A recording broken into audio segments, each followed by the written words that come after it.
ज्ञानेश्वर नमो ज्ञानेश्वर निवृत्ती उदारा सोपान मेवा मुक्ताबाई नमो त्रिभुवन पावनी अद्यत्रय जननी देवांची जयांचे केले स्मरण होय सकळ विद्यांचे अधिकरण तेची बंधू श्री गुरुचरण श्री गुरूंचे ते नमस्कार आता नमो सद्गुरु तुकया ज्ञानदीपा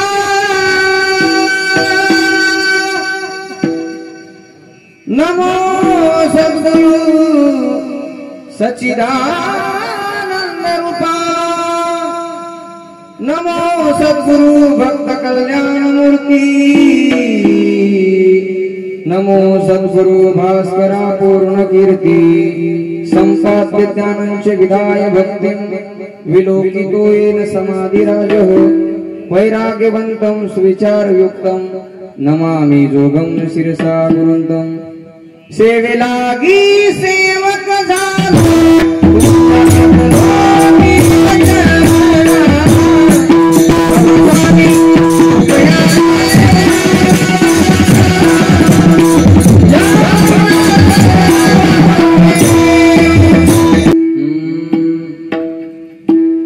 हे तो एक संता ठाई लाभ पायी उत्तम मनविता त्यांचे दास पुढी आसोरेना प्रस्तुत प्राप्त प्रसंगी प्राप्त समयी कीर्तन रूपी सेवे करता म्हणजे निरोपणा करता निवडलेला अभंग सूर्याची प्रखरता चंद्राची शीतलता अग्नीची दिव्यता वेद मंत्राची पवित्रता आईची वात्सल्यता अशी उपमा दिलेले देव मान्य संत मान्य संत जगद्गुरु श्री तुकोबरायांचा 4 चरणाचा अभंग सेवे करता घेतलेला आहे आणि या अभंगातून जगद्गुरु तुकोबराय जीवनामध्ये संतांची संगत घडल्यानंतर आणि जीवनामध्ये संतांची सेवा केल्यानंतर जीवनामध्ये काय फळ प्राप्त होतं याचं गोड वर्णन करणारा अभंग सेवे करता घेतला विठ्ठला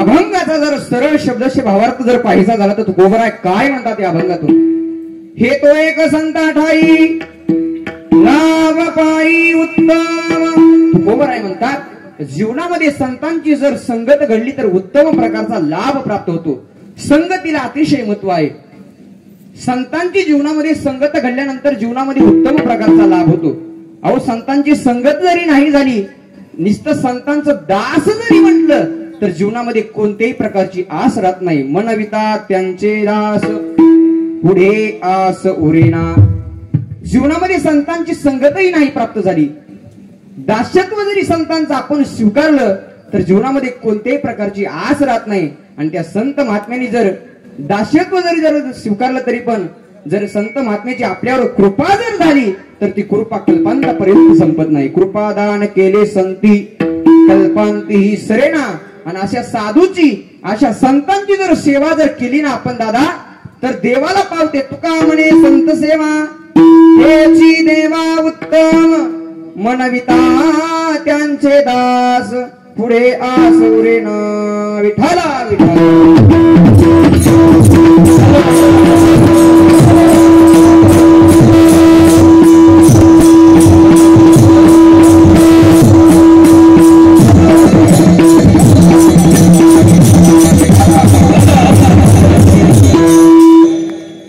विक्षेप करू नका शांत बसा 1 तास सुरू आहे आपल्याकडे फक्त शांत बस विक्षेप राहू द्या नंतर वाट सेवेला सुरुवात करण्या अगोदर वक्त्याचं आधी कर्तव्य असतं 2 शब्दाचा पर्याय तो द्यायचा म्हणजे अखिल कोट ब्रह्मांड नायक षडगुण ऐश्वर्य संपन्न आकारानं करुणा वरुणालय अखिल गुणनिधान भगवान श्री पंढरीश परमात्माच्या असीम आघात कृपेद्वारा मुक्त कैवल्य तेजोनिधी ज्ञानियांचे राजे साधकाचे मायबाप योग्यांची माऊली अनाथाची माय संत श्रेष्ठ विश्व माऊली ज्ञानोबर आहे वैराग्याचे शिरोमणी संत हृदय सम्राट वैदिक निष्ठ संप्रदाय श्रेष्ठ अवतार वरिष्ठ जगद्गुरु तुकोबराय प्रेममूर्ती नामदेव महाराज शांती ब्रह्म एकनाथ महाराज आणि स्वानंद सुखनिवासी सद्गुरु जोग महाराजांच्या कृपाशीर्वादाने आपल्या या मौजे येळवत नगरीमध्ये अखंड हरिनाम सप्ताह संगीतमय भागवत कथा ज्ञान यज्ञ सोहळा आणि या ज्ञान यज्ञ सोहळ्यामध्ये माझ्याकडे आजची आलेली 5व्या दिवसाची कीर्तन पुष्पसेवा माझ्या महत् भाग्याने प्राप्त झाली. विठाला विठा छत्रपती शिवाजी महाराज इतकं कुणी मोठी नाही दादा. सर्वांच्या चरणावर नतमस्तक होतो.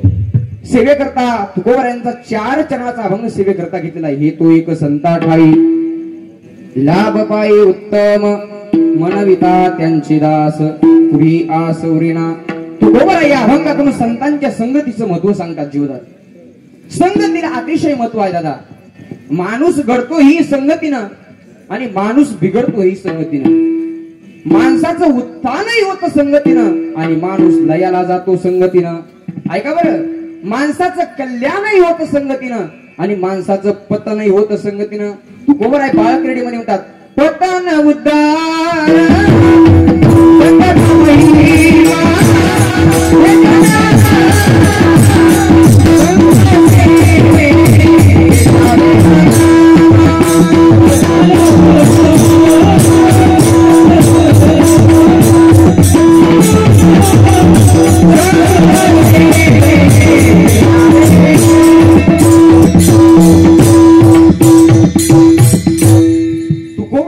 वर्णन करतात. पतन उद्धार संघाचा महिमा ते ज्यावे आदमा संत सेवे. माणूस घडतोही संगतीनं आणि माणूस बिघडतोही संगतीनं. माणूस ज्याच्या संगतीमध्ये राहील त्याच्या मनाप्रमाणे वागत असतो. माणूस ज्याच्या संगतीमध्ये जाईल त्याच्या मनाप्रमाणे वागत असतो. जैशी संगत वैशी रंगत. पहा, एखाद्या दारू पिणाराची संगत करा जीवनामध्ये. दारू पिणारा सोबत नसला तर तो दारूच्या दुकानात जातो. एखाद्या वारकऱ्याची जीवनामध्ये संगत करा. वारकरी सोबत नसताना तो पंढरीची वारी करतो. हे कसे संगतीचे परिणाम आहेत. एखाद्या पहिलवानाची जीवनामध्ये संगत करा. पहिलवानकी यायला वेळ लागणार नाही. एखाद्या कीर्तनकाराची संगत करा. कीर्तन शिकायला वेळ लागणार नाही. एखाद्या कुणाची कलाक्षेत्रामध्ये कुणाची संगत करा. माणूस चांगल्या संगतीमध्ये गेले की चांगलं जीवनच होत असतं. विठ्ठला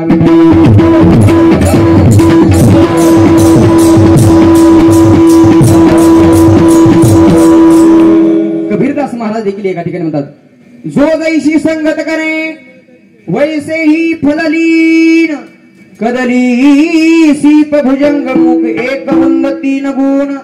कबीरदास महाराज म्हणतात पाण्याचा थेंब तोच आहे. तोच पाण्याचा थेंब एखाद्या जर गरम तव्यावर पडला तर त्याचं अस्तित्व संपत. तोच पाण्याचा थेंब एखाद्या कमळाच्या जर पानावर पडला तर मोत्यासारखा चमकतो. आणि तोच पाण्याचा थेंब दादा शिंपल्यामध्ये जर पडला तर मोती तयार होतो. मला सांगायचा विषय पाणी कसं आहे एकच आहे. त्याला संगत झाली. गरम तव्यावर पडला अस्तित्व संपलं. शिंपल्यामध्ये पडला मोती तयार झाला. म्हणून माणसं घडतातही संगतीनं आणि माणसं बिघडतातही संगतीने. विठाला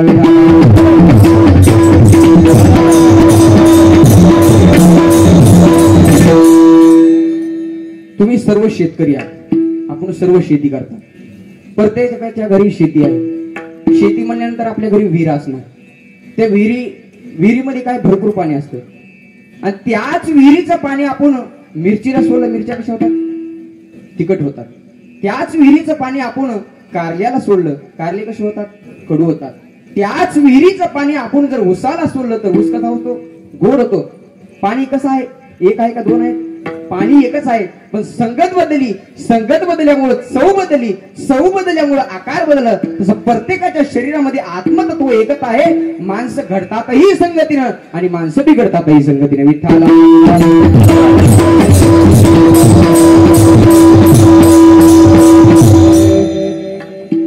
संगतीला अतिशय महत्व आहे. तुकोबर आहे म्हणतात संतांची संगत जीवनामध्ये करा. बरं संतांची आम्ही संगत करू. संतांची संगत केल्यानंतर आम्हाला काय फळ प्राप्त आहे सांगेल तुम्हाला. संतांच्या संगतीमध्ये आल्यानंतर ज्ञान कसं होतं. संतांच्या संगतीमध्ये आल्यानंतर कर्म कसं घडतं.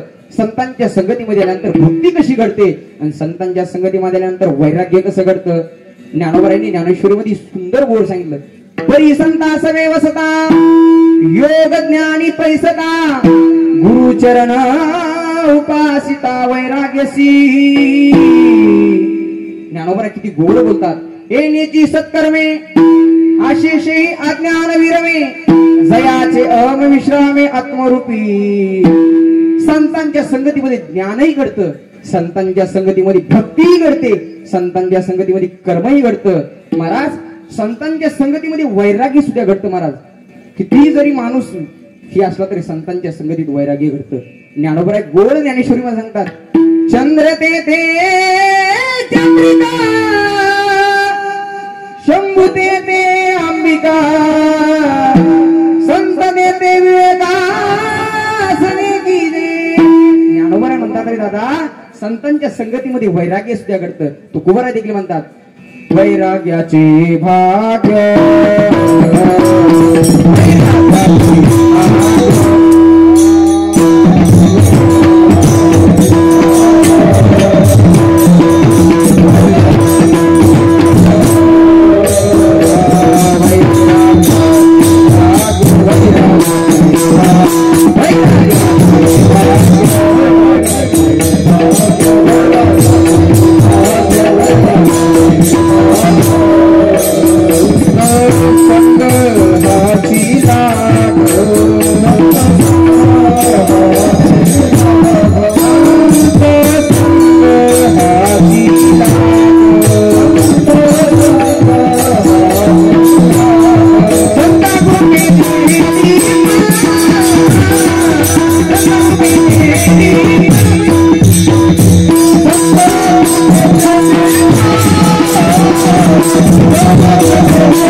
वैराग्याचे भाग्य संत संग हाची लाग.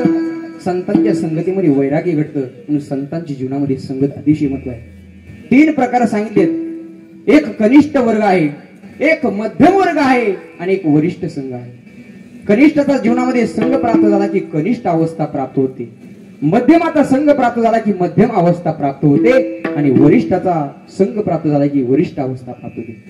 म्हणून माणसानं जीवनामध्ये जीवन जगत असताना ऐका बरं योगेश भाऊ, माणसाने जीवन जगत असताना नेहमी मोठ्याच्या संगतीमध्ये राहिले पाहिजे. होईल मामा, माणूस जीवन जगत असताना माणसानं मोठ्याच्या संगतीमध्ये राहिले. मोठ्याच्या संगतीमध्ये राहिलं की महाराज मोठं व्हायला वेळ लागत नाही. तुम्हाला उदाहरण सांगेल पुराणातलं. वाल्या कोळीचं उदाहरण घ्या ना. किती वाल्या कोळी पापी होता हो, किती पापी होता. एवढे आपण पापी नाहीत. खाऊन खाऊन किती खाली असेल कोंबडे तुम्ही? 5-50 लय झालं, 100 कोंबड्या खाली असतील लय झालं. पण महाराज एवढा वाल्या कोळी पापी असणारा त्याला संगत कुणाची झाली महाराज? नारद मुनीची संगत झाली. आणि नारद मुनीची जीवनामध्ये संगत घडल्यानंतर महाराज जीवनाचं असं परिवर्तन झालं. प्रभू रामचंद्र जन्माला येण्याच्या आधी पण संपूर्ण रामायण लिहून ठेवलं. आणि रामायण जसं प्रभू रामचंद्र जन्माला रामायण लिहून ठेवल्यानंतर जसं रामायण लिहून ठेवलं तसं प्रभू रामचंद्रांना वागावं लागलं. केले रामायण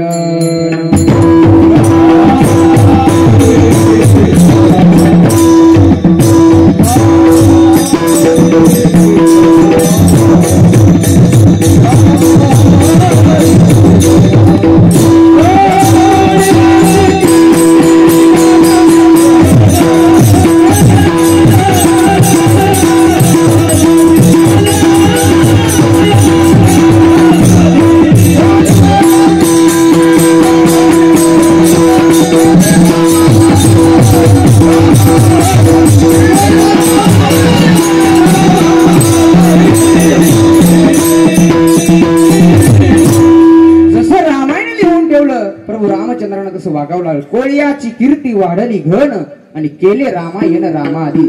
एक डाकू जर रामायण लिहू शकतो, एक डाकू जर साधू पदापर्यंत पोहोचू शकतो, एक डाकू जर संत पदापर्यंत पोहोचू शकतो तर आपण चांगलं माणसं तरी बनायचं का? मला सांगायचंय काय, आज या जगाचा जर विचार केला तर महाराज माणसं चांगली बनत नाही. एखादं जर चांगलं काम करायला गेलं तर माणसं आडवी येतात. गोविंद मामा ऐका सर्व तुम्ही, एखादं चांगलं माणूस काम करायला गेलं तर माणसं आडवी येतात. आणि चांगलं काम करायला गेल्यानंतर लोक म्हणतात महाराज मांजर आडवी आली. मांजर 10 मांजरी आडवी जाऊ द्या, 10 मांजरी आडवी जाऊ द्या, तुमचं काम होईल. पण महाराज एक जर माणूस आडवा गेला तर आकाश सप्ताह बंद होईल. एवढे माणसं बेकार आहेत आपले. म्हणून माणसाने जगत असताना चांगलं जगलं पाहिजे. मला सांगायचं आहे, माणसं जगत असताना चांगल्याची संगत केली पाहिजे आणि चांगलं बनलं पाहिजे. म्हणून मोठ्याची मला उदाहरण सांगायचंय. एवढा पापी असणारा वाल्या कोळी, पण त्याला संगत नारदांची झाली, जीवनाचा उद्धार झाला. म्हणून मोठ्याच्या संगतीमध्ये राहिले की मोठं व्हायला वेळ लागत नाही. तुम्हाला उदाहरण सांगेल, एका मी पाहिलेलं उदाहरण आहे. आमदार होते आणि आमदाराच्या घरी महाराज कुत्र पाळलेलं होतं. आणि कुत्र पाळले असताना महाराज तिथे आमदाराच्या बंगल्यापासून एक ग्रस्त माणूस जात होता. आणि जात असताना महाराज ते आमदाराचं कुत्र म्हणल्यास महाराज भुकायला लागल्यानंतर ग्रस्त म्हणला, त्या कुत्र्याला हाड म्हणायला लागला. हाड म्हणल्यानंतर महाराज तो आमदाराचा जो पिय आहे ना, तो बाहेर धावत आला, पळत आला. अरे सर्वसामान्य माणूस कुत्र्याला हाड म्हणतो, आणि कुत्र कोणाचं आहे? आमदाराचं कुत्र आहे, खासदाराचं कुत्र आहे. कुत्र्याला आवाजावर बोलायचं, अरे तुरी म्हणतो, हाड म्हणतो. तो ग्रस्त माणूस म्हणला, दादा कुत्र्याला कुठं आवाजावर बोलत असतात का? म्हणला नाही बोल. तू कसं बोलते सांगा म्हणला. तो आमदाराचा पेय सांगला, कुत्र्याला कसं बोलायचं? आवाहाडा असं म्हणायचं. तो ग्रस्त माणूस म्हणला, महाराज ते आमदाराच्या घरी म्हणजे कुत्र्याला देखील मानाय. मोठ्याचं कुत्र जरी महाराज गायन करायला लागलं तर लोक म्हणतात इवळायला लागलं. मी बोलत नाही, तुकोबरायचं प्रमाण सांगेल. समर्थाचे श्वान त्यासी देती सर्व मान. मला विषय सांगायचा असं, मोठ्याच्या संगतीमध्ये कुत्र्याला देखील मान आहे. विठ्ठला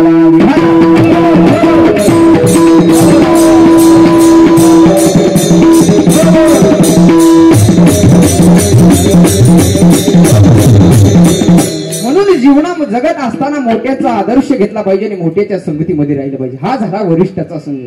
आता कनिष्ठाचा संघ घ्या. अनमोल किमतीचा हिरा आहे, अनमोल किमतीचा आहे. हिरा जर कोणाच्या घरी असेल, तुकोबरायांनी हिरा ओळखायची प्रक्रिया सांगितली. खरा हिरा ओळखायचा कसा? खरा हिरा कसा ओळखायचा? तर तुकोबरायांनी सांगितलं, हिरा आयरनीवर ठेवायचा. आयरन कोणाच्या घरी असते?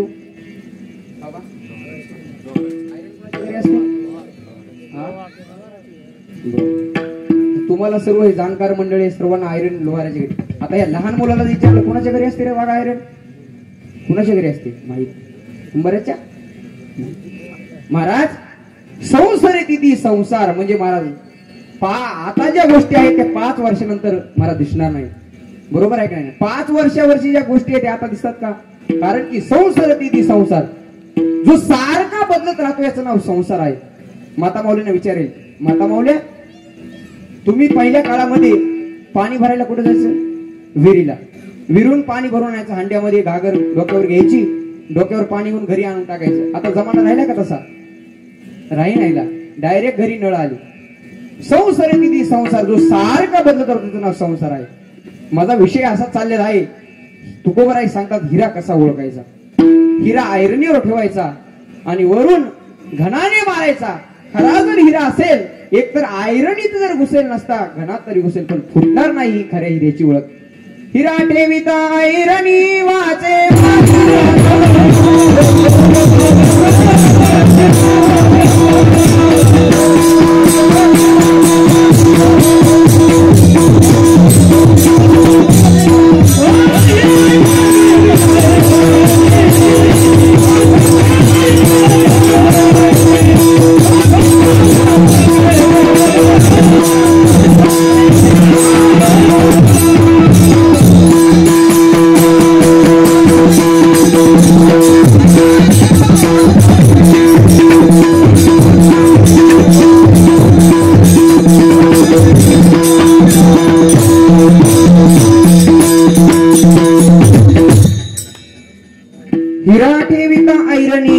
वाचे मारिता जोधनी तोची मोल पावे खरा करणीचा होय चुरा. घनाने न फुटणारा हिरा महाराज एवढा आयरणीत न घुसला महाराज, पण एवढ्या हिऱ्याची खऱ्या हिऱ्याची ओळख आहे. पण असाही हिरा महाराज त्याला संगत कुणाची झाली? ढेकणाची संगत.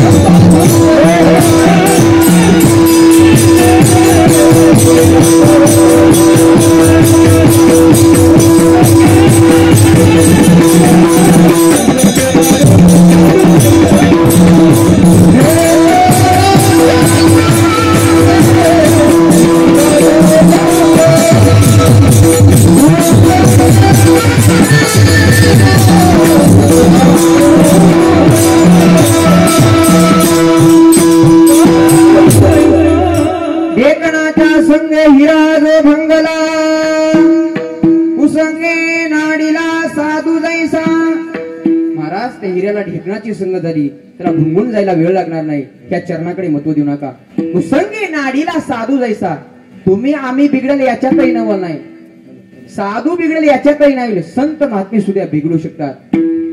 म्हणून संगत एवढीशी महत्वाची आहे. तुपाचा भाव काय चालू इकडं? तूप 1000 रुपये. 25 किलो तूप आणलं. किती आणलं? 25 किलो. आणि 25 किलो तुपामध्ये 2 रुपयाचं राखेल टाकलं, काय होईल? खराब होईल का नाही? तसे संगत एवढी खराब आहे महाराज. पंचतंत्रामध्ये एक उदाहरण आलं. असंग संग दोषेन साधो यांती विक्रिया दुर्योधन प्रसंगेन भीष्म गोहरणी गताहा.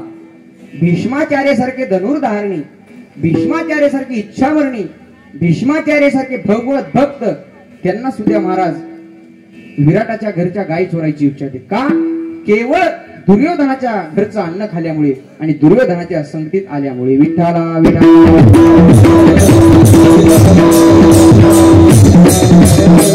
म्हणून माणसानं जीवन जगत असताना अन्न पवित्र खाल्लं पाहिजे, धाब्याशिवाय जेवलं नाही पाहिजे.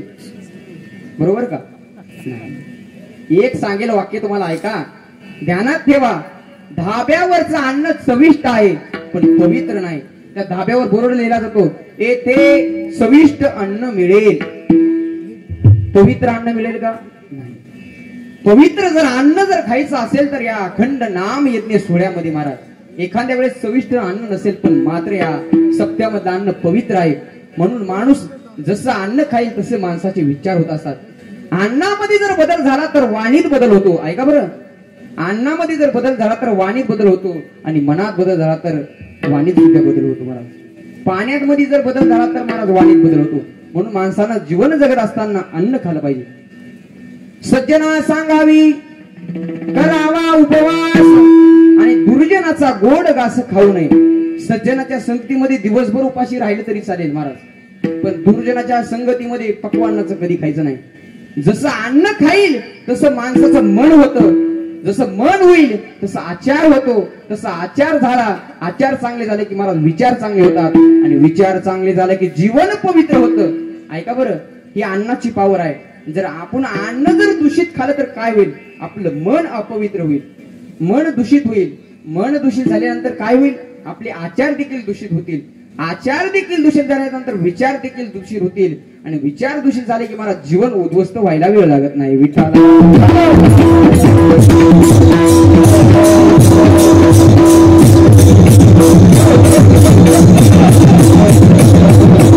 म्हणून माणसाने जीवन जगत असताना पवित्र अन्न खाल्लं पाहिजे. हा कनिष्ठाचा संघ झाला. मध्यमाचा संघ महाराज जीवनामध्ये संताची संगत घडली पाहिजे. पहा, माणसाने जीवन जगत असताना 4 जणांच्या संगतीत माणूस जात असतो. 4 जणांच्या संगतीत. प्रथमतः जीव जडाच्या संगतीत जाऊ शकतो, जीव जीवाच्या संगतीत जाऊ शकतो, जीव देवाच्या संगतीत जाऊ शकतो आणि जीव संतांच्या संगतीत. जीव जडाची संगत 1, जीव जीवाची संगत 2, जीव देवाची संगत 3 आणि जीव संतांची संगत 4. विठ्ठल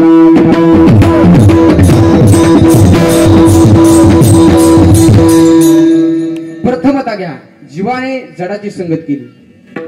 जड कशाला म्हटलेलं आहे महाराज? जड म्हणजे चेतन, ज्यामध्ये चेतनच नाही. जड ही पदवी कशाला दिली महाराज? वेदांत शास्त्राने त्याला संसाराला जड ही पदवी दिली. संसारामध्ये महाराज एवढं दुःख आहे, त्या दुःखाचा विस्तार करता येत नाही. तुकोबराय देखील म्हणतात, दुःख बांधवडी आई हा संसार सुखा नाही कोटे. दुःख बांधवडी, एवढं महाराज या संसारामध्ये दुःख आहे. हा संसार महाराज जागेपणी तर सुख देतच नाही हो, स्वप्नात सुद्धा सुख देत नाही. विठाला विठाला स्वप्नात सुद्धा मला सुख देत नाही. तुम्हाला उदाहरण सांगेल म्हणजे लक्षात येईल. नवीन लग्न जमलं, मुलगा मुंबईला शिकाय होता आणि मुंबईला शिकाय असल्यानंतर महाराज नवीन लग्न जमल्यानंतर गावाकडे आला. गावाकडे लग्न झालं आणि डबल मुंबईला गेला महाराज. आता मुंबईला राहायला गेल्यानंतर महाराज मुंबईची जागेची कमतरता, धाबा आहे, जायची रूम, त्या रूम मध्ये सर्व फ्रीज आहे, पॉट आहे, सर्व तेच पसारा लावला. आणि पसारा लावल्यानंतर महाराज 1 महिना झालं, 2 महिने झालं, 6 महिने झालं. लग्नाचा 6 महिने काळ निघून गेला त्याचा. आणि दोघं नवरा बायको पणगावर बसली आणि बसल्यानंतर ऐका बरं, मार्मिक दृष्टांत म्हणजे लक्षात येईल तुम्हाला. संसारात जागेपणी तर सुख नाही महाराज, स्वप्नात सुद्धा सुख नाही. दोघं नवरा बायको पणगावर बसले आणि पणगावर बसल्यानंतर मनामध्ये विचार आला. आपण नवऱ्यानं प्रश्न विचारला, अगं आपल्याला मुलगा झाला तर कुठं झोपवायचा? बायको हुशार होती आणि हुशार असतात त्याच बायका असतात. बायको हुशार होती. बायको म्हटली, अहो आपल्याला जर मुलगा झाला तर तुम्ही थोडस पलीकडे सरकायचं, मी थोडस पलीकडे सरकते. बरं म्हणला. बरं एवढ्यावर गबसाव का? गबसला नाही. बायकोला म्हणला, अगं जुळे झाले तर? जुळे कळत येत नाही इकडं? डबल रोड, आवळे जावळे, आम्ही दोघं भाऊ आवळे जावळे आहो. विठाला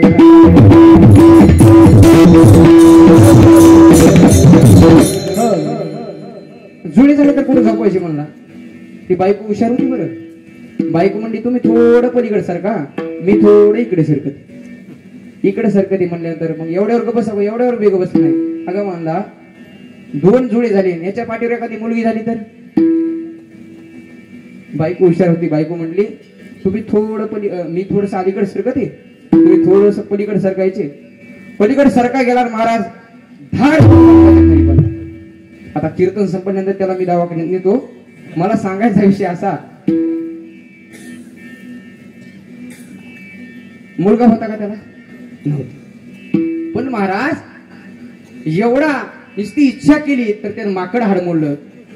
म्हणून किती या संसारात दुःख आहे, पण स्वप्नात सुद्धा सुख नाही. विठाला म्हणून संसाराचा संघ आपल्या काही कामाचा नाही. म्हणून संसार कसा आहे? परिपूर्ण नाही. आता दुसरा विषय घ्या. जीवाने जर जीवाची संगत केली तर सुख आहे का? मला सांगा. जीवाने म्हणजे जीवाची म्हणजे एकादशीच्या घरी जर महाशिवरात्र जेवायला गेली तर कोणाचं पोट भरेल गोई मामा? कोणाचं पोट भरेल? उघड्यापाशी रातभर कोणाचं पोट भरेल? नाही. दोन दुःखी जीव जर एकत्र आले तर सुखाची चर्चा होईल का? जो देखे सो दुखिया भावा सुखिया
जो देखे सो दुखिया भावा सुखिया कोई नहीं रे। राजाई दुखिया प्रजाई दुखिया दुखिया धन बैरागी रे। जो देखे सो दुखिया भावा सुखिया कोई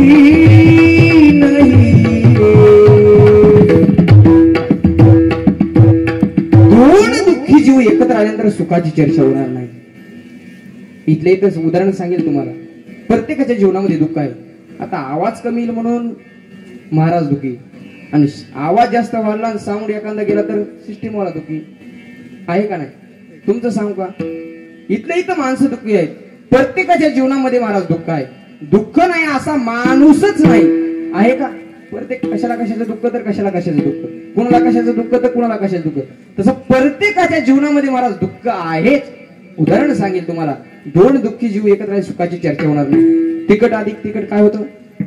काय होईल? तिखट अधिक तिखट तिखटच होणार. गोड अधिक गोड डबल गोड. मूर्ख अधिक मूर्ख काय होणार? डबल मूर्ख. एक मूर्खपणाचा कळस सांगेल तुम्हाला. किती मूर्ख एक माणूस, मूर्ख किती होता ऐका. एक मूर्ख माणूस नाव्याच्या दुकानात दाढी करण्याकरता गेला.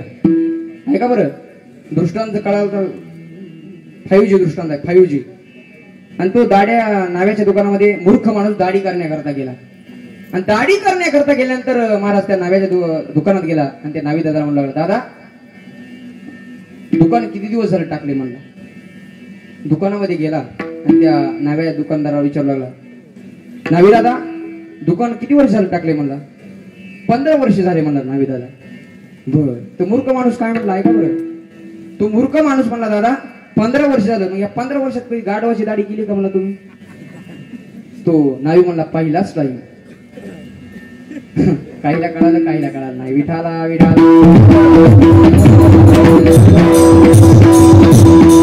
म्हणजे एवढा मूर्ख माणूस, किती मूर्खाची संगती तर महाराज शहाणा होईल का नाही होणार. तसं जीव कसा आहे, अपरिपूर्ण आहे. जीव सुद्धा पूर्ण नाही. म्हणून जीवाची आपल्याला संगत काही कामाची नाही. आता तिसरी संगत आहे महाराज देवाची.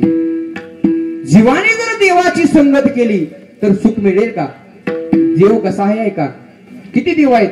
शेंदरी हेंदरी दैवाते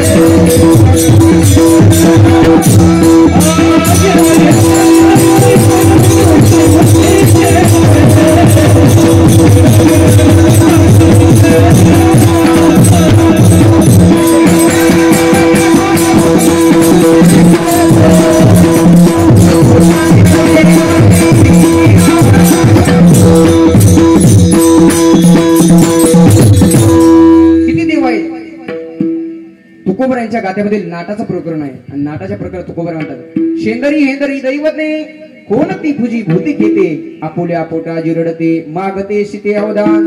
किती देव आहेत महाराज तुम्हाला सांगू का. 7 प्रकार. सोमवार आला की कुणाची भक्ती होते. महादेवाची. काय भक्त महादेवाचे भक्त. सोमवार आला की भजन करी महादेव महादेव भजन करी महादेव राम तुझी सदाशिव राम तुझी सदाशिव भजन करी महादेव महादेव भजन करी महादेव. सोमवार आला की महादेवाची भक्ती करतात. मंगळवार आला की आईची भक्ती करतात. बुधवार आला की पांडुरंगाची भक्ती करतात. एक गाऊ आम्ही विठोबाचे नाम आणि कापे काम नाही आता. बुधवार आला की पांडुरंगाची. गुरुवार आला की साईबाबा श्री गुरुदत्त किंवा विश्वमौली ज्ञान उभं आहे. आळंदी हे गाव पुण्यभूमी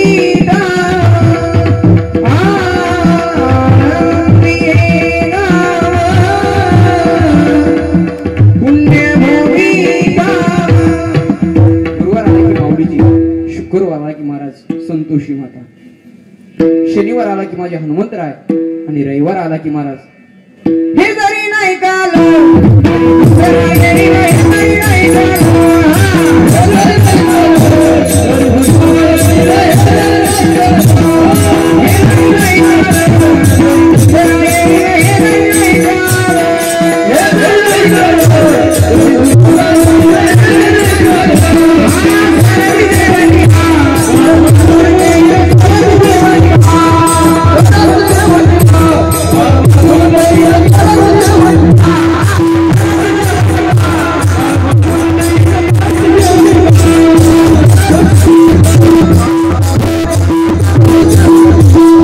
Thank you.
देवची महाराज, देव कसा आहे, परिपूर्ण आहे, देव चेतन आहे महाराज.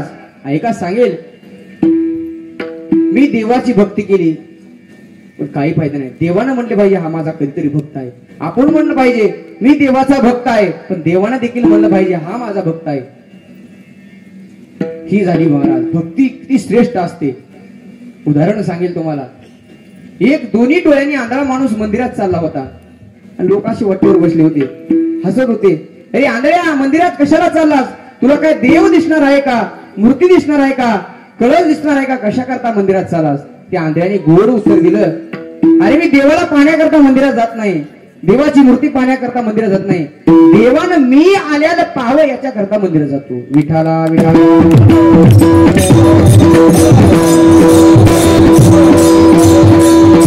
आपल्या प्रेमाचा स्वीकार त्याने केला पाहिजे, ह्याच्यात महत्व आहे महाराज. आपण किती देवाची भक्ती करा, केलीच पाहिजे, पण आपल्या भक्तीचा आदर त्या देवाने केला पाहिजे. अशी भक्ती करा माणसाने. म्हणून देवाचा संग महाराज, रंग नाही रूप नाही वर्ण छाया, रंग नाही रूप नाही वर्ण छाया, निर्गुण निराकार तोची रघुराया, निर्गुण निराकार तोची रघुराया, रंग रूप नाही वर्ण छाया, रंग नाही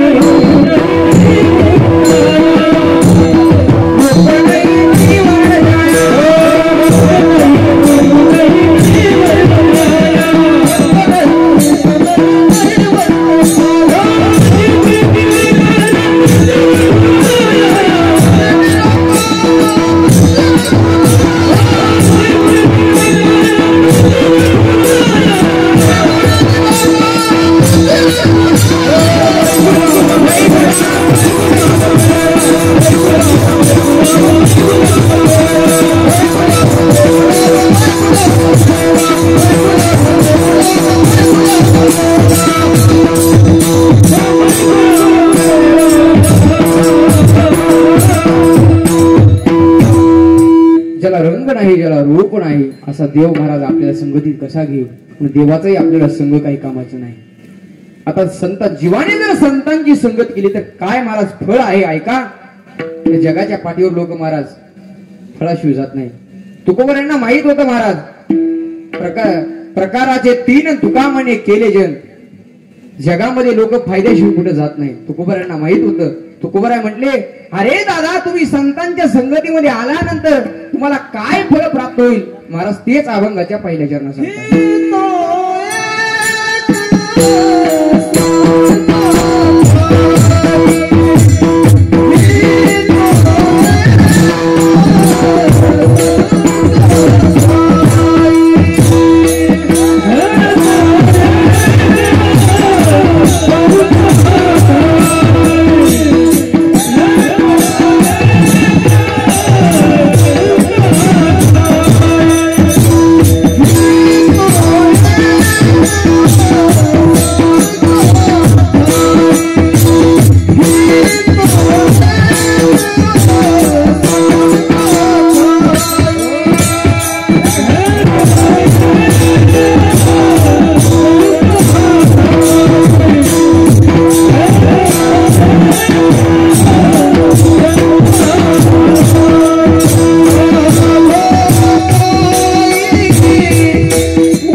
संता ठाई लाभ पायी उत्तम.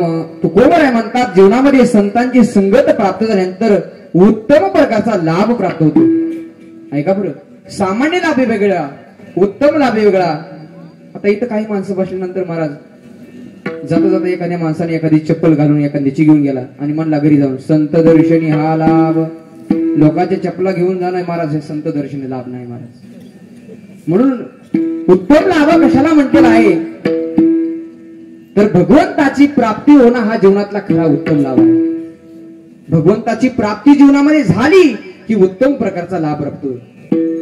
ऐका बरं, उत्तम प्राप्ती. ऐका, जगत हे कोर्ट आहे, जगत हे कोर्ट आहे. परमात्मा हा जेज आहे. तुम्ही आम्ही आरोपी आहोत आणि संत म्हणजे वकील आहे. विठाला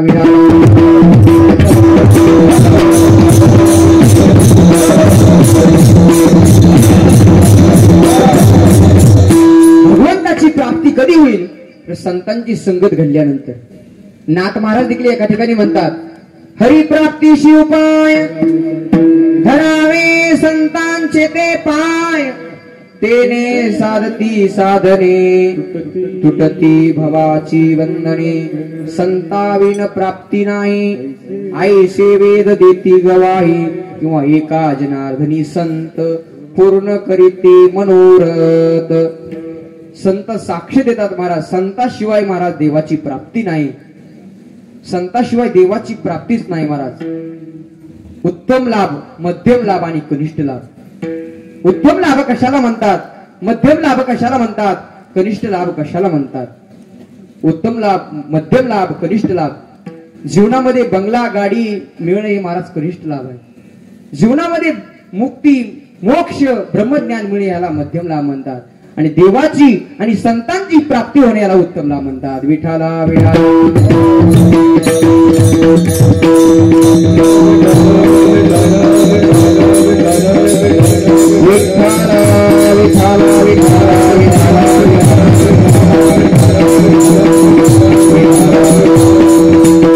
संतांची जर प्राप्ती करायची असेल, देवाची जर प्राप्ती करायची असेल तर संतापाशी आहे महाराज. सांगितलं तुम्हाला जगत हे कोर्ट आहे, परमात्मा जेच आहे. तुम्ही आम्ही आरोपी आहोत आणि संत म्हणजे वकील आहेत. आपल्या जीवनामध्ये वकिलाचं काम संत करीत असतात. उदाहरण सांगेल तुम्हाला, एखाद्या जर आमदाराला खासदारालाच भेटायचं जायचं तर भेटता येते का गोविंद मामा डायरेक्ट? भेटता येत नाही. का भेटता येत नाही? त्याला आमदाराची पीएची अपॉइंटमेंट घ्यावं लागते तर भेटता येत असतं. आमदार, खासदार, मुख्यमंत्री, पंतप्रधान हे व्यवहारातले उदाहरण महाराज झाले. जगाच्या मालका जर भेटायचं म्हणलं तर महाराज त्याचे तर कोणी तर पिये असतीलच ना. त्याचा पिये म्हणजे महाराज संत आहेत, संताचे पिये आहेत. म्हणून हरी प्राप्तीशी उपाय धरावे संतांचे ते पाय. म्हणून संत वकिलाचं काम आहे महाराज. घरात जीवन जगत असताना संगती अतिशय महत्वाची आहे महाराज. संगत किती प्राप्त झाली उदाहरण सांगेल तुम्हाला. नारद महर्षी वैकुंठात गेले आणि भगवान विष्णूला विचारू लागले, देवा संतांच्या संगतीचं मला काहीतरी फळ सांगा, संतांच्या संगतीचा काहीतरी लाभ सांगा.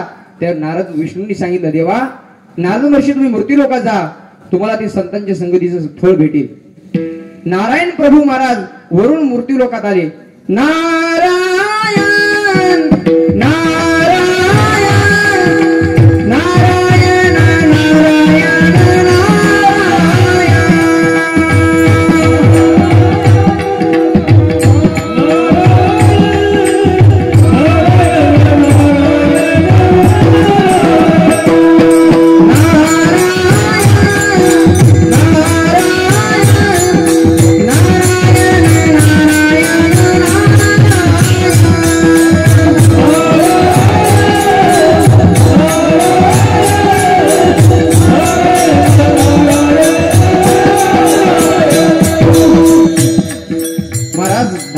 वैकुंठातून मृत्यूलोकात आले. आणि आल्यानंतर विष्णू सांगितलं मृत्यूलोकामध्ये एका गटारीमध्ये एक किडा पडलाय. त्या किड्याला विचार संतांच्या संगतीचा काय लाभ आहे, संतांच्या संगतीचं काय महत्व आहे. ज्यावेळेस नारद महर्षी महाराज त्या गिटारातल्या किड्यापाशी गेले, त्या किड्याला विचारले, देवा किड्याला विचारलं, किड्या संतांच्या संगतीचा काय लाभ आहे. त्या किड्याला विचारल्या बरोबर महाराज तो किड्यानं त्या नारद मुनीकडे पाहिलं आणि गतपरान झाला. नारद वैकुंठाला गेले आणि देवाकडे गेले. देवाला सांगितलं, त्या किड्याला गटारातल्या किड्याला विचारलं, संतांच्या संगतीचा काय लाभ आहे, संतांच्या संगतीचं फळ काय, असं विचारल्याबरोबर तो किडा मेला. देवानी सांगितलं, आता बरोबर 8 दिवसानं त्या मृत्यूलोकामध्ये एका काटाडीवर एक सरडा जन्माला येणार आहे. त्या सरड्याला विचार संतांच्या संगतीचं काय. वैकुंठातून डबल नारायण महाराज नारद मूर्ती आले.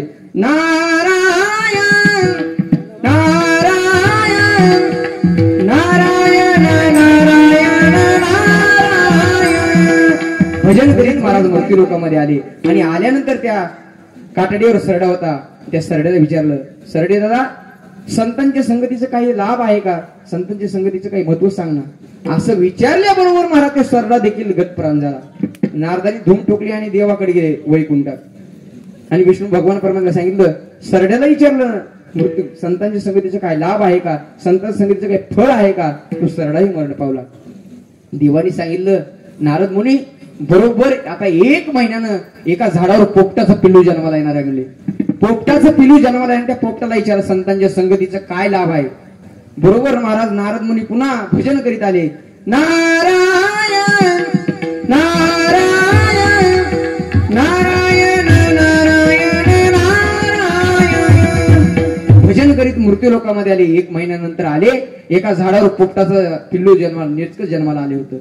आणि जन्माला आल्यानंतर महाराज नारद मुनी त्या पोपटाजवळ गेले आणि त्या पोपटाला विचारू लागले, अरे पोपटा, संतांच्या संगतीचं काहीतरी लाभ सांग, संतांच्या संगतीचं काहीतरी फळ सांग. असं विचारल्याबरोबर महाराज ते पोपटाचंही पिलू मेलं. पोपटाचं पिलू मेल्यानंतर नारद मुनी आश्चर्य झाले. प्रत्येक सगळ्याला विचारतो, पोपटही मेला. डबल वैकुंठात गेले. वैकुंठात गेल्यानंतर देवाला सांगितलं, अरे किड्याला विचारलं, किडाही मरण पावला. सरड्याला विचारलं, सरडाही मरण पावला. पोपटाच्या पिल्लाला विचारलं, पोपटही पिल्लू मेलं. मला देवाने सांगितलं, बरोबर आता 6 महिन्यानं एका गाईला वासरू होणार आहे. म्हणले त्या गाईच्या वासराला जाऊन विचार संतांच्या संगतीचं महत्व, संतांच्या भेटीचं महत्व, संतांचा लाभाचं महत्व विचार. बरोबर नारद महर्षी 6 महिन्याने महाराज मृत्यूलोकामध्ये आले. भजन करीत आले, नारायण नारायण भजन करीत आल्यानंतर महाराज 6 महिन्याबरोबर महाराज एका घरी नेमकीच गाय वेली होती आणि त्या गायीला वासरू झालं होतं. त्या वासराजवळ नारद मुनी आले आणि आल्यानंतर त्या वासराला विचारलं नारद मुनींनी, संतांच्या संगतीचा काय लाभ आहे, संतांच्या संगतीचं काय महत्व आहे. असं म्हटल्याबरोबर मला ते वासरू देखील मरून पावलं. नारद महर्षी तिथून पळाले, ते डायरेक्ट वैकुंठातच थांबले. देवापाशी गेल्यानंतर देवाला म्हणले, अरे देवा, प्रत्येकाला विचारतो संतांच्या संगतीचा काय लाभ आहे, संतांच्या भेटीचा काय, संतांचे उत्तम लाभ काय. मरणही वासरूही मरण पावलं. म्हणजे देवानी सांगितलं, नारद महर्षीला सांगितलं, राज असं म्हटल्याबरोबर देवानी सांगितलं, आता बरोबर 1 वर्षाने एका राजाच्या घरी मुलगा जन्माला येणार आहे. त्या मुलाला विचार संतांच्या संगतीचं काय. नारद मुनी म्हणले, आता ज्यांना ज्यांना विचारलं कुणी पाहिला नव्हतं. म्हणजे आता जर राजाच्या मुलाला विचारलं, राजाचा मुलगा जर मेला तर मला शिंडी उपटून धोतर पिऊन हाणतील म्हणले मला. असं म्हटल्यानंतर महाराज, पण देवाची महाराज जग कृपा करी, देव सका जरी अवघी जग कृपा करी, देवावर विश्वास ठेवला. आणि नारद मुनी महाराज वरून वैकुंठातून मृत्यू लोकांमध्ये भजन करत आले. नारायण नारायण नारायण नारायण नारायण भजन करीत आले. त्या राजाच्या घरी प्रवेश केला. आता राजाला मुलगा म्हणल्यानंतर महाराज त्या राजाच्या नगरीमध्ये सगळे आनंदी आनंद चालू होता. आनंदी आनंद आणि आनंदी झालं म्हणतात. त्या राजाला आनंद झाला. नारद मुनी आले, नारदांची पूजा केली. पूजा केल्यानंतर नारायणांना आसनावर बसविलं आणि बसल्यानंतर महाराज नारद मुनींनी त्या राजाला विचारलं, बाळ कुठं आहे. बाळाला जवळ घेतलं आणि त्या बाळाला जवळ घेतल्यानंतर त्या बाळाला विचारलं नारद मुनी, नारद संतांच्या संगतीचा काय लाभ आहे. असं म्हटल्याबरोबर तुझं बाळ बोलायला लागलं. बाळ म्हटले, तुम्हाला संतांच्या संगतीचं महत्व सांगतो. ज्यांनी तुम्हाला इथं पाठवलं त्या देवाला तुम्ही घेऊन या. नारद मुनी म्हणले, बरं झालं वाचलो. आता वाचलो म्हणल्यानंतर महाराज नारद मुनी तिथून वैकुंठात गेले, देवापाशी गेले आणि देवाला सांगितलं, तुम्हाला त्या बाळानं बोलिलोय. बाळानं बोलिले म्हणल्यानंतर महाराज देव भगवान विष्णू आणि महाराज नारद मुनी त्या बाळाजवळ आले. त्या बाळानं मग सांगायला सुरुवात केली संतांच्या संगतीचं काय महत्व आणि संतांची संगत जीवनामध्ये गेल्यानंतर लाभ काय होतो सांगू लागले ते बाळ. ज्यावेळेस मला पहिल्या जन्मामध्ये मला तुमचं दर्शन झालं, मी एक गटारीतला किडा होतो, तिथं मला तुमचं दर्शन झालं, ती माझी योनी मुक्त झाली म्हणली. त्या योनीतून मुक्त झालो, मला दुसरा जन्म प्राप्त झाला सरड्याचा. सरड्याच्याही जन्मामध्ये मला तुमचं संगत प्राप्त झाली, माझा तेही जन्म मुक्त झाला म्हणले. तुमचं दर्शन झाल्यानंतर मला तिसरा जन्म प्राप्त झाला, तो म्हणजे पोपटाचा. पोपटाचा जन्म प्राप्त झाला आणि पोपटाच्या जन्मामध्ये तुमचं मला दर्शन झालं, तेही जन्म माझा मुक्त झाला. आणि चौथ्यांदा महाराज वासराचा जन्म प्राप्त झाला. वासराच्या जन्मातही महाराज गायीच्या वासरात तुमची संगत प्राप्त झाली, माझ्या जीवनाचं कृतार्थ झालं. आणि एका राजाच्या घरी जन्माला आलो आणि राजाच्या घरी आल्यानंतर महाराज तुमचं तर दर्शन झालंच, पण भगवान परमात्म्याचं देखील दर्शन झालं. विठ्ठला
संत दर्शनी हा लाभ पद्मनाभ जोडला, म्हणून हे तो एक संता ठाई लाभ पाय उत्तम. जगातील काही लाभ काहीच्या संगतीने मिळतील.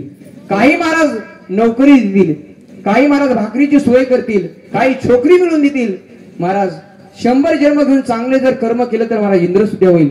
100 जन्म घेऊन चांगले षड कर्म केलं तर महाराज ब्रह्म सुद्धा पद भेटेल.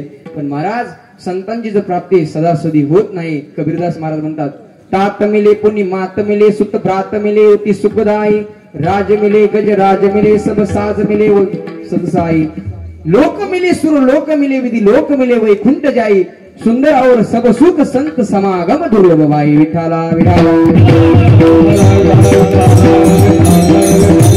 संतांची भेट सदासदी होत नाही. संतांची भेट किती अवघड आहे महाराज. तुकोबराय देखील म्हणतात, भू अवघड असे संत भेटी तरी जग जेटी करुणा केली. संतांची भेट सदासजी होत नाही महाराज. नाथ महाराज देखील म्हणतात, चंद्रामृत सुखे सेववील आस्था जाता रवी धरवील, भाय हेरा सागर तरवील, परित्या साधूचे भेटन होईल गा.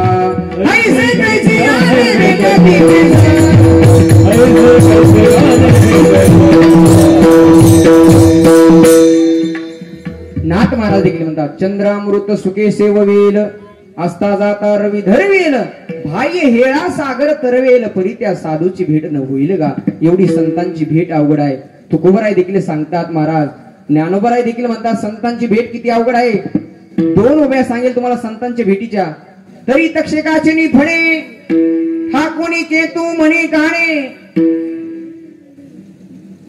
महाराज तक्षक नाग मिळवायचा, दुर्लभ तक्षक नाग मिळवायचा, त्याला मारायचं, त्याच्या नाकातला मणी काढायचा आणि जंगलामध्ये जाऊन सिंह पाहायचा आणि त्या सिंहाच्या महाराज नाकातला केस काढायचा आणि नागाला मारले त्या मणी आहे ना ते सिंहाच्या केसात वबायचा आणि गळ्यात घालून फिरवायचा. किती अवघड आहे. तशी संतांची भेट अवघड आहे महाराज. म्हणून हे तो एक संता ठाई लाभ पाय उत्तम.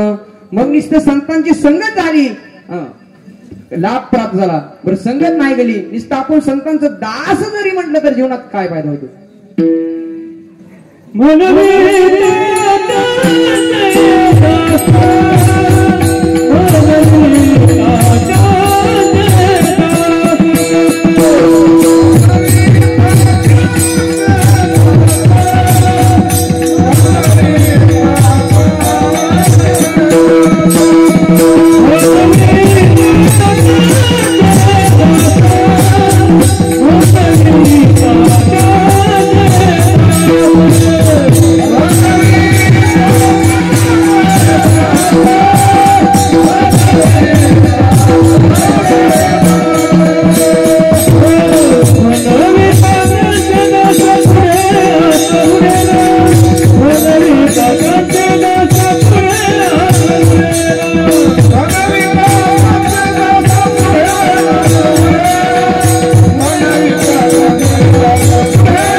मनविता त्यांचे दास पुढे आसुरीना.